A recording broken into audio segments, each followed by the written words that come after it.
오늘 설교 제목 라떼 is horse인데요. 이 뜻은 아까 우리 권사님께서 이현영 권사님께서 다 말씀해 주셨는데, 직역하면은 라떼는 말이다 이지만 결국에는 라떼는 말이야라는 이 말이 되죠. 예전에 김병헌이 등장하는 TV 광고에서 많이 나와가지고 유행하게 된 말인데요.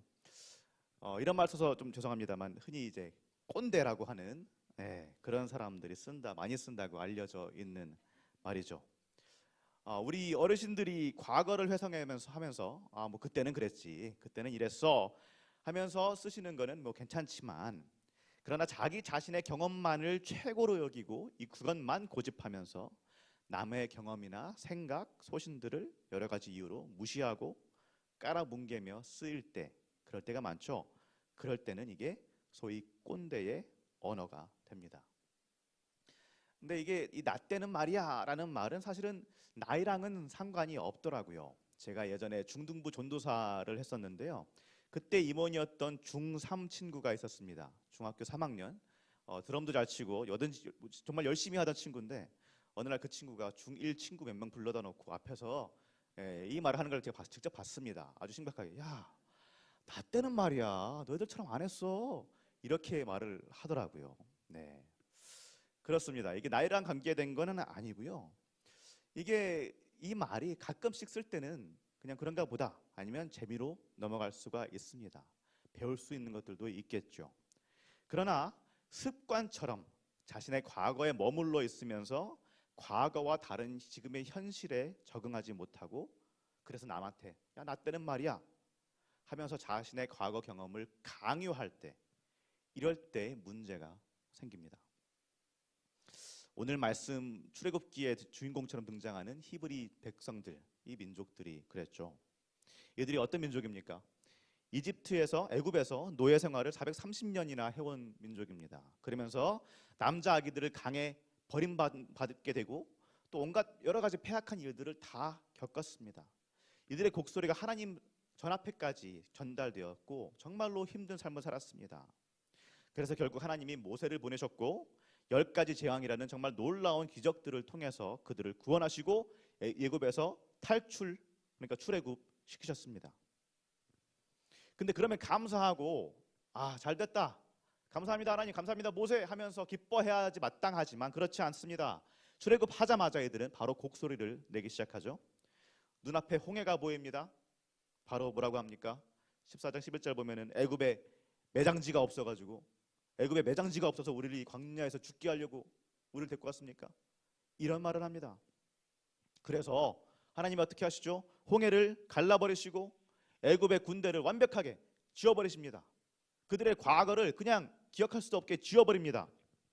그런데 바로 사흘 있다가 마라에 도착해서 뭐라 그럽니까? 15장 23절 보면은 무럽다고 난리를 칩니다. 그리고 나서는 한 두어 달 괜찮았습니다. 그런데 16장 3절 보면은 이제 신광야에 와서 결국은 나떼가 등장합니다. 같이 한번 읽어볼까요? 이스라엘 자손이 그들에게 이르되 우리가 애굽 땅에서 고기 가마 곁에 앉아 있었던 때와 떡을 배불리 먹던 때에 여호와의 손에 죽었더라면 좋았을 것을 너희가 이 광야로 우리를 인도해내어 이 온 회중이 줄여 죽게 하는도다. 아멘. 나때가 좋았는데, 그죠? 그때가 좋았는데 왜 우리를 지금 굶어 죽게 하려고 여기까지 데리고 왔니? 그렇게 절규합니다. 근데 또 이 끝이 아니죠. 17장 와서는 리비딤에 와서는 또 물 문제죠. 물을 찾으면서 아니 왜 애굽에서 이렇게 끌어와가지고 이렇게 목말라 죽게 만드냐? 그렇게 말합니다. 이 모든 원망들의 공통된 테마가 무엇일까요? 왜 애굽에서 우리를 끌고 나왔냐? 이겁니다. 아니 자기들이 원했잖아요, 그죠?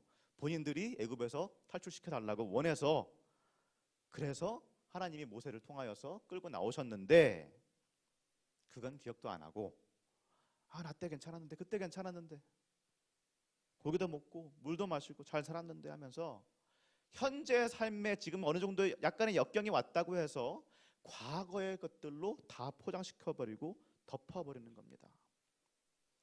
지금 문제에 대한 해답으로 뭘 찾고 있나요? 과거, 나 때.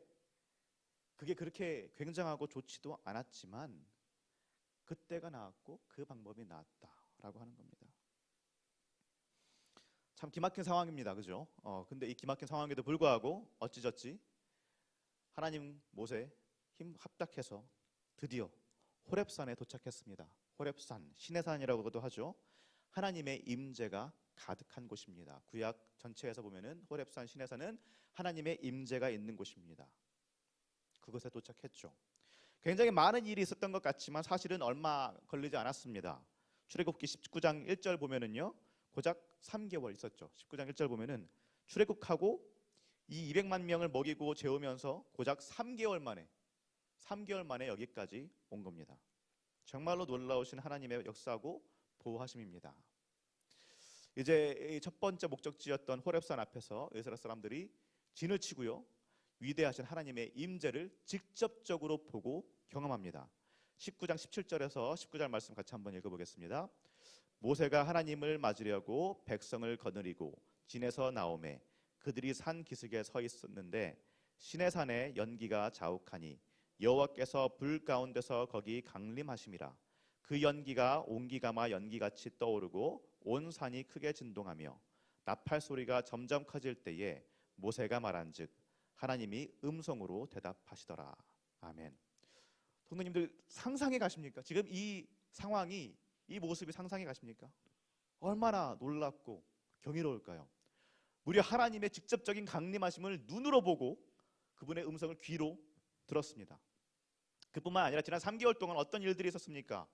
구름 기둥으로, 불 기둥으로 보호하시고 때에 따라 먹이시고 물을 주시게 하시고 정말 먹이시고 재우시고 보호하시는 하나님을 그들의 삶으로 3개월 내내 경험했습니다. 이 정도 됐으면 이제는 그 애굽이라는 과거에서 좀 벗어날 때도 된 것 같지 않습니까?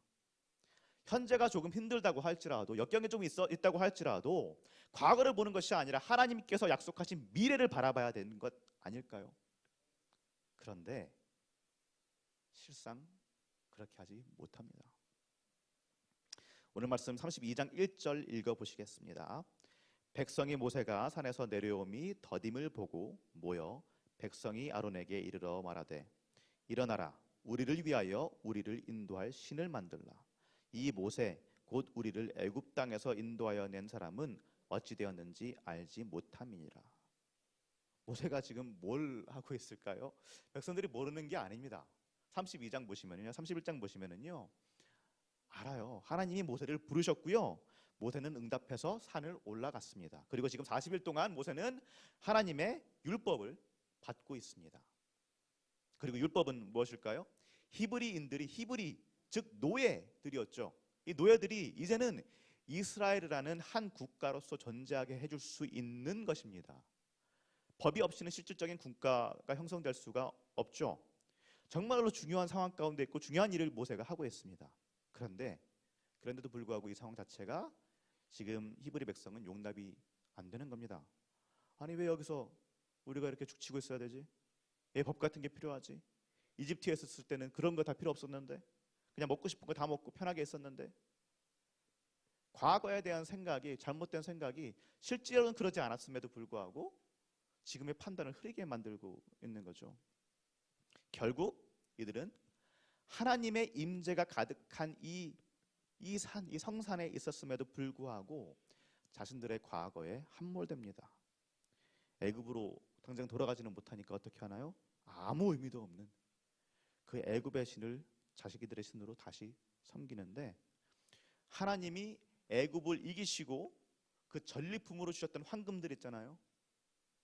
하나님이 이기심, 하나님의 놀라우심을 상징하는 그 황금들인데 그걸 녹여서 애굽의 신으로 만들어버립니다. 배신도 이런 배신이 없죠. 모세와 하나님 입장에서는 이런 말 써서 죄송합니다만 정말 미치고 팔짝 뛸 그런 상황입니다. 이해할 수 없는 상황입니다. 현대 문명으로도 200만 명 가까이 되는 사람들을 그 사막에서 먹이고 입히고 살리고 3개월 동안 돌보려면 천문학적인 예상이 들 것이고 거의 불가능한 일일 겁니다.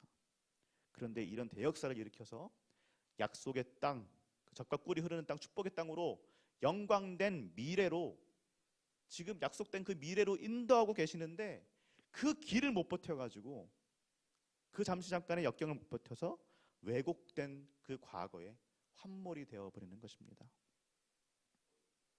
그런데요, 사랑하는 우리 시온교회 성도님들, 현재 역경 때문에 과거에 파묻혀버리고 그래서 미래를 잃어버리는 이 백성들의 이야기가 그냥 옛날 이야기일까요?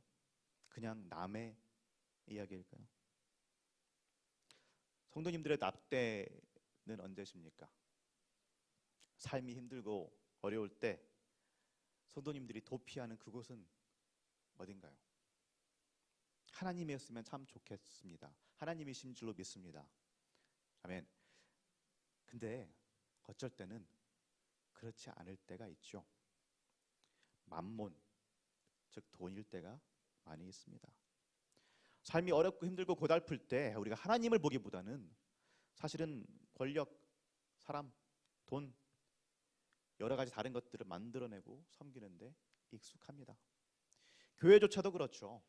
하나님의 임재하심과 말씀, 그걸 붙들기보다는 만몬이 우선시될 때, 정치와 권력이 우선시될 때가 있습니다. 돈이 있으면 편하거든요. 돈의 노예가 되고 세상 방법의 노예가 되더라도 그때가 좋았던 것 같다라는 그런 왜곡된 시각들이 우리한테 있거든요. 그때가 좋았던 것 같은데 현재는 어떻습니까? 세상 노예, 돈 노예 생활에서 벗어나서 지금 하나님의 자녀가 되었지만 오히려 더 힘든 것들이 있는 것 같습니다. 오히려 지켜야 할 것들이 많아진 것 같습니다. 율법들이 있어요. 예수님은 서로 사랑하라, 이런 정말 놀라운, 말도 안 되는 것 같은, 지킬 수 없는 것 같은 그런 어려운 계명까지 주셨습니다. 그 방법대로 살면 망할 것 같아요. 손해만 당할 것 같습니다. 바보 취급당합니다. 지금 현재의 삶이 고달파진다는 말입니다. 그러니 어떻게 하나요? 자꾸만 눈길이 과거로 향합니다. 돈으로 향합니다. 권력과 명예, 세상의 가르침으로 다시 돌아갑니다.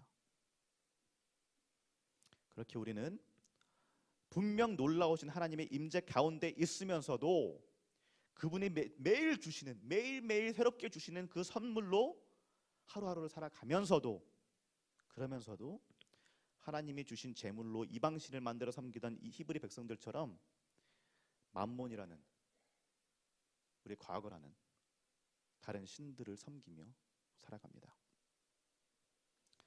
참으로 참혹한 현실입니다. 우리의 현실이, 때때로는 우리의 현실이기도 합니다. 그런데 오늘 말씀을 보면 이 낫대를 외치던 히브리 백성들하고 확연하게 다른 사람이 한 명 있습니다. 누굴까요? 모세. 그렇죠, 모세겠죠. 성도님들, 모세가 어떤 사람이었습니까? 왕자 출신이죠. 왕자. 고귀한 신분이었습니다. 고등교육을 받았고 놀라운 그런 힘을 가진 사람이었는데 동시에 처절한 실패자였죠. 완전한 실패자. 결국에는 애굽의 주류 사회 안으로 들어가는데 실패했습니다. 결국엔 본인 평생의 컴플렉스였을 수도 있었을 히브리인 출신이라는 거, 다른 말로 하면 노예 출신이라는 거, 그것 때문에 애굽에서 내어 쫓김을 당하고 미디안이라는 곳으로 도망갑니다. 그 말인즉슨 40살까지의 삶, 제가 지금 이제 만으로 40이 아직 안 됐는데요, 40이 되는데요, 그러니까 지금까지의 삶이 통째로 부정이 당해버리는 겁니다. 그냥 없던 것처럼 되어버리는 거예요. 쌓았던 모든 것들이 다 무너져버리고, 그렇게 미디안에서 40년 동안 실패자의 자아상을 가지고 살아갑니다. 오죽했으면은 아들 이름을 게르솜이라고 지었을까요? 게르솜, 나그네란 말이죠. 다른 말로 하면, 요즘 말로 하면은 외국인이란 말입니다. 그렇게 외국인으로서 40년을 살고 이제는 어쨌든 나이 들어서 이제 편안하게 죽음만 바라보고 이제 끝날 때가 됐다라고 생각했을 그 시기에 뜬금없이 하나님이 모세를 부르십니다. 그런데 하나님이 말씀하시는 게 기가 막히죠. 그 땅, 후회와 아픔만, 좌절만 가득한 그 땅, 다시는 돌아보고 싶지도 않은 그 땅, 내가 실패했던 그곳 애굽으로 돌아가라고 말씀하십니다. 히브리 사람들한테 애굽은 향수의 땅이었죠. 잘못된 향수지만 어쨌든 향수의 땅이었는데 모세한테는 자신의 실패만 생각나는 땅이었을 것입니다. 그러니 모세가 하나님한테 말하죠. 11절 보면은, 3장 11절 보면은요, 아니 내가 누구라고요? 내가 뭐라고 거길 갑니까? 이집트의 왕자죠, 원래는. 그런데 그런 건 다 생각도 하고 싶지 않고 다 과거일 뿐이고 자존감이 낮아지고 낮아질 대로 낮아진 이 모세는 그냥 못 간다고 말합니다. 그런데 3장 12절에 하나님이 약속하시죠. 하나님이 같이 한번 읽어볼까요? 3장 12절. 하나님이 이르시되 내가 반드시 너와 함께 있으리라. 내가 그 백성을 애굽에서 인도하여 낸 후에 너희가 이 산에서 하나님을 섬기리니 이것이 내가 너를 보낸 증거니라. 아멘. 모세는요, 사실 이 약속 하나 붙들고 애굽에 간 거나 마찬가지입니다. 가기 싫었지만 하나님이 약속하셨으니까 히브리 백성들, 자신이 구하려다가 실패했던 그 히브리 백성들 애굽에서 하나님이 탈출시킬 거라고 하니까, 그리고 이 산에서, 호렙산에서 그들이 하나님을 예배할 거라고, 섬길 거라고 약속하셨으니까, 그러니까 간 거예요. 미디안에서 애굽까지 가는 그 여정, 또 애굽에서 10가지 재앙 겪는 그 모든 시간, 출애굽 이후 3개월을 거쳐서 다시 이곳 호렙산까지 기나긴 여정을 거쳐서 한 바퀴 돌아서 왔습니다. 그런데 지금 어떤 상황인가요? 지금 어떤 상황입니까? 백성들이 하나님을 섬기고 있나요? 아닙니다. 그들은 지금 황금으로 만든 소를 섬기고 있습니다. 기가 막힙니다. 정말 죽을 고생을 해서 백성들한테 돌 맞을 뻔하면서 여기까지 왔는데, 나 안 한다고, 나 못한다고 버티다가 여기까지 왔는데 백성들은 하나님을 섬기지 않습니다. 애굽의 그 망령에 사로잡혀 있습니다. 얼마나 절망스러울지 상상이 가실까요? 아, 나 혼자 생쇼하는 건가? 이런 생각도 있을 것이고, 애굽에서 외국인이었는데 결국엔 히브리인들 사이에서도 나는 외국인이 됐구나, 실패자가 맞구나, 그냥 미디안으로 돌아가서 아내랑 아들이랑 장인어른하고 그냥 살다가 가야지, 이런 생각을 했을 수도 있습니다. 그런데 모세는 그렇게 하지 않습니다. 오히려 말씀을 보면 하나님이 절망하시는 것 같이 보이기도 합니다. 32장 9절 10절 말씀 보면은요, 이렇게 하나님이 이렇게 말씀하십니다. 여호와께서 모세에게 이르시되 내가 이 백성을 보니 목이 뻣뻣한 백성이로다. 그런즉 내가 하는 대로 두라. 내가 그들에게 진노하여 그들을 진멸하고 너를 큰 나라가 되게 하리라. 해도 너무했다 이거죠. 그런데 이 하나님의 분노를 마주하는 모세는, 지금 누구보다도 좌절하고 절망해야 할 모세는 이 말 안 듣는 히브리 백성들 편에 서서 하나님을 다독거립니다. 32장 11절입니다. 모세가 그의 하나님 여호와께 구하여 이르되 여호와여 어찌하여 그 큰 권능과 강한 손으로 애굽 땅에서 인도하여 내신 주의 백성에게 진노하시나이까. 그리고 32절 말씀입니다. 그러나 이제 그들의 죄를 사하시옵소서. 그렇지 아니하시면 원하건대 주께서 기록하신 책에서 내 이름을 지워버리옵소서. 아멘. 네, 맞습니다. 하나님, 이들의 죄를 지었습니다. 그런데 이들이 죄 지은 대로 보응하시려거든 차라리 저를 없애버려 주세요. 저를 없는 것처럼 만들어 주세요. 히브리인들이 말하죠. 나 때가 좋았어. 그러니까 그때로 돌아갈래. 그러나 모세는 말합니다. 내 과거로 못 돌아가도 좋습니다. 현재가 무너져도 괜찮습니다. 미래가 허락되지 않아도 좋습니다. 대신에 이 사람들 기꺼이 자유의 장소로 하나님이 계신 곳으로 데려왔지만, 과거가 좋았다고, 노예 생활하던 때가 좋았다고 저짓거리하고 있는 저 인간들 살려주세요. 제가 죽어도 좋고 미래가 사라져도 좋으니 저들을 살려주세요. 그렇게 말합니다.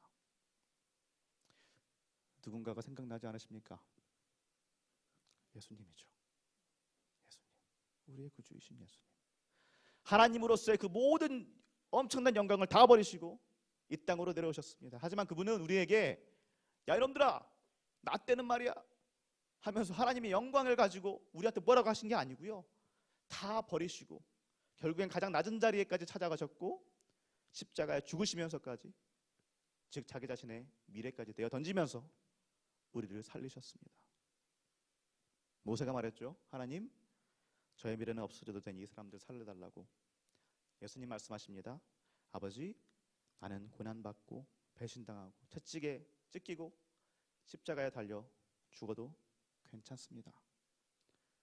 그러나 이들만은 살려주옵소서. 사랑하는 우리 시온교회 성도님들, 혹시 아직도 과거에 매여 계시지는 않으신지요?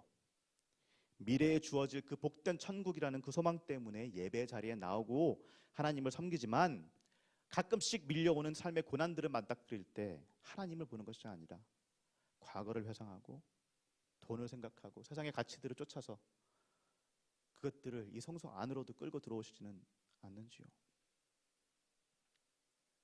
괜찮습니다. 모세가 낫대를 외치던 히브리 백성들, 그렇게 하나님을 배반하던 그들을 위해서 자신의 과거를, 미래를, 현재를 다 내어던진 것처럼 우리 예수님도 지금도 그렇게 살고 있는 우리를 위하여서 자신의 생명을 내어 던지셨습니다. 그러나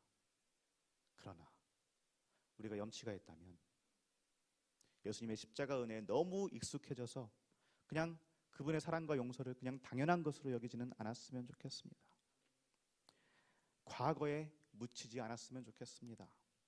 세상의 방법들에 함몰되지 않았으면 좋겠습니다.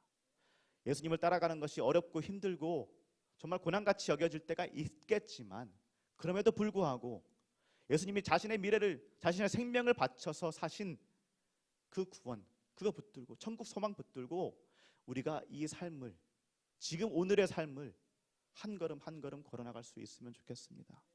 아무런 그 어떤 역경이 있다고 할지라도 결국 그 끝은 빛일 것입니다.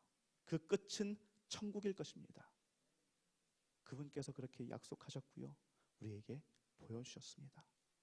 우리 시온교회 성도님들 한 분 한 분 그 예수님의 그 소망을 붙들고 오늘 하루를 넉넉히 이겨내시는 우리 성도님들 한 분 한 분 되시기를 우리 주 예수 그리스도의 이름으로 축복합니다.